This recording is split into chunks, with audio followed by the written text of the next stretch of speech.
20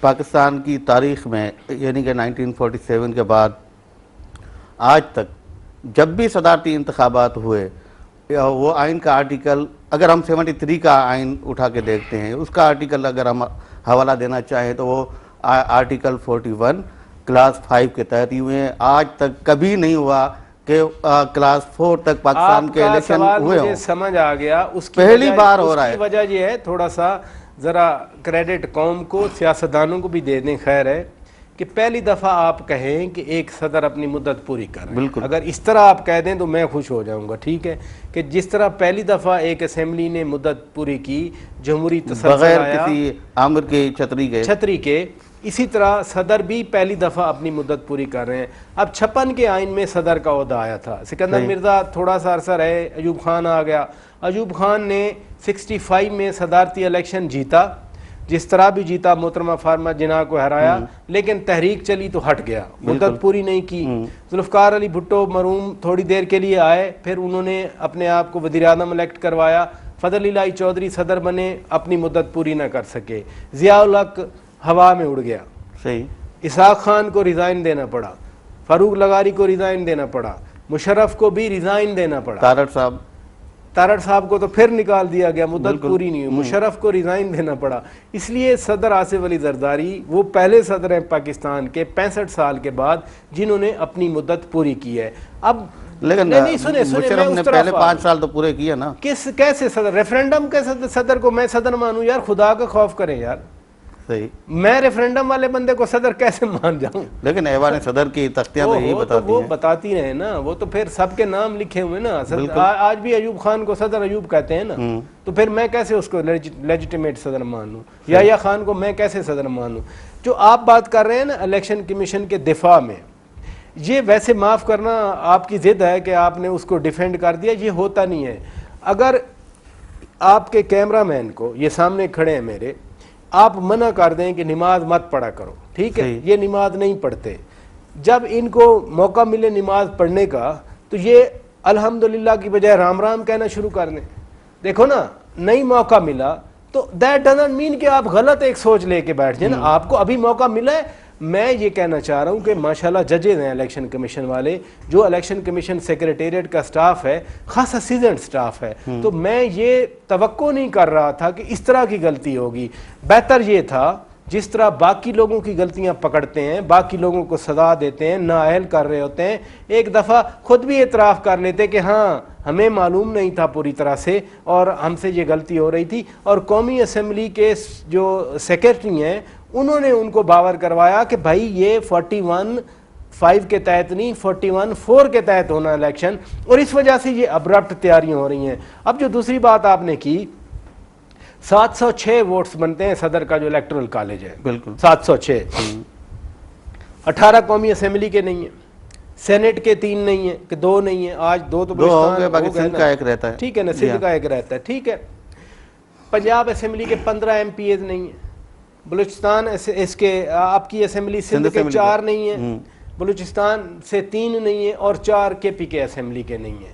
تو اگر اتنی تعداد میں الیکٹرل کالج کے ممبرز نہیں ہیں, چاہیے تو یہ تھا کہ الیکشن کمیشن نے جب ان صوبائی اور قومی اسمبلیوں کے بائی الیکشن کا اعلان کیا تو وہ ذہن میں رکھتے کہ یار اس سے پہلے بڑا الیکشن تو پہلے ہے. نہیں تو پھر بنیادی بات وہی ہے نا کہ اگر 41(4) ذہن میں ہوتا تو پھر وہ الیکشن اسی حساب سے کراتے. ان کے ذہن میں مس کیلکولیشن, میں بار بار کہہ رہا ہوں کہ ان کو معلوم نہیں تھا. اتنے بڑے عہدوں پہ بیٹھ کے, اتنے بڑے ادارے میں بیٹھ کے اگر آپ غلطی کریں گے تو ایک کے بعد دوسری غلطی, اور اب الزام آ رہا ہے اپوزیشن پہ. کیا اپوزیشن کی بات میں باتیں غلط ہیں کہ اتنی بڑی تعداد میں جو الیکٹورل کالج ہے وہ ہے نہیں, تو آپ ملک کا بڑا عہدہ الیکشن کروانے کے لیے جا رہے ہیں. لیکن اگر آپ 8 اگست تک الیکشن نہیں کرواتے پریزیڈنٹ کا تو پھر بھی تو آئین کی خلاف ورزی ہو رہی ہے. دیکھیں نا, آئین بڑا کلیئر ہے, آپ پڑھ لیں, آپ کے سامنے آئین کی بک پڑھی ہے, 41 کلاس 4 کو پڑھ لیں, اس میں تو لازمی ہے کہ آپ نے الیکشن کروانا ہے 30 دن پہلے ہر صورت میں کروانا ہے. اس لیے ایبرپٹلی اعلان کیا گیا. اور مزے کی بات بتاؤں آپ کو کہ چیف الیکشن کمشنر صاحب ملک میں ہی نہیں تھے, سیکرٹری الیکشن کمیشن صاحب ملک میں ہی نہیں تھے, بیکاز